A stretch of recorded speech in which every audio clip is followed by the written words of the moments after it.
গাজার ভাগ্য এখন সৌদি যুবরাজের হাতে। যুদ্ধবিধ্বস্ত গাজা দখলে নিতে মরিয়া হয়ে উঠেছেন মার্কিন প্রেসিডেন্ট ডোনাল্ড ট্রাম্প।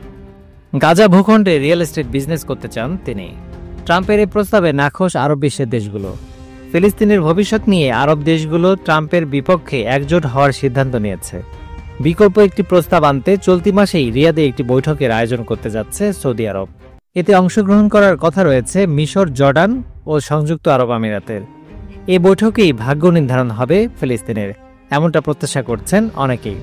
বৈঠকে যে প্রস্তাবগুলো উত্থাপন করা হতে পারে তার মধ্যে দুটি প্রস্তাব বার্তা সংস্থা রয়টার্স কয়েকটি বিশ্বস্ত সূত্র থেকে জানতে পেরেছে।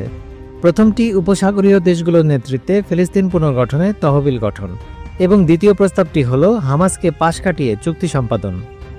গাজা থেকে উৎখাত করে জর্ডান ও মিশরে ফিলিস্তিনিদের পুনর্বাসনে ট্রাম্পের প্রস্তাব সঙ্গে সঙ্গে প্রত্যাখ্যান করেছিল কায়রো ও আম্মান। তবে ট্রাম্পের লোলুপ প্রস্তাবে সবচেয়ে বেশি হতাশ হয়েছে সৌদি আরব। এরই মধ্যে সৌদি সরকারের পক্ষ থেকে জানানো হয়েছে গাজার ভবিষ্যৎ নিয়ে অন্তত 4টি খসড়া প্রস্তাব তৈরি করা হয়েছে। মার্কিন প্রেসিডেন্ট ডোনাল্ড ট্রাম্পের প্রস্তাবের বিকল্প হিসাবে মিশরের একটি খসড়া প্রস্তাব সবচেয়ে বেশি গুরুত্ব দেওয়া হচ্ছে এই মুহূর্তে।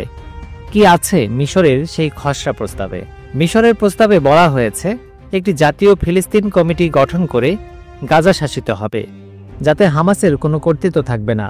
ফিলিস্তিনিদের ভিন দেশে পুনর্বাসনের পরিবর্তে আন্তর্জাতিক সম্প্রদায়ের সহায়তায় গাজায় পুনর্বাসন কাজ চালানো হবে। এরই ধারাবাহিকতায় দুই রাষ্ট্রভিত্তিক সমাধানের দিকে আগানো হবে। সৌদি আরব, মিশর, জর্ডান, সংযুক্ত আরব আমিরাত ও ফিলিস্তিনের প্রতিনিধিরা এসব প্রস্তাব পর্যালোচনা করে রিয়াদে বৈঠকে বসবেন। বৈঠকের চূড়ান্ত সিদ্ধান্ত আসন্ন আরব সম্মেলনে উপস্থাপন করা হবে।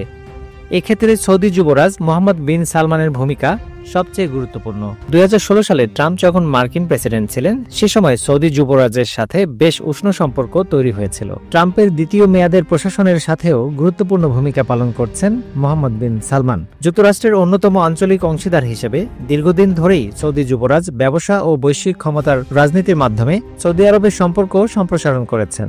আরব দেশগুলোর পরিকল্পনা নিয়ে হোয়াইট হাউস এখনো কোনো মন্তব্য করেনি। তবে চলতি সপ্তাহে গাজা নিয়ে মার্কিন পররাষ্ট্রমন্ত্রী মার্কো রুবিও বলেন, এই মুহূর্তে ফিলিস্তিন নিয়ে একমাত্র পরিকল্পনা হল ট্রাম্পের পরিকল্পনা।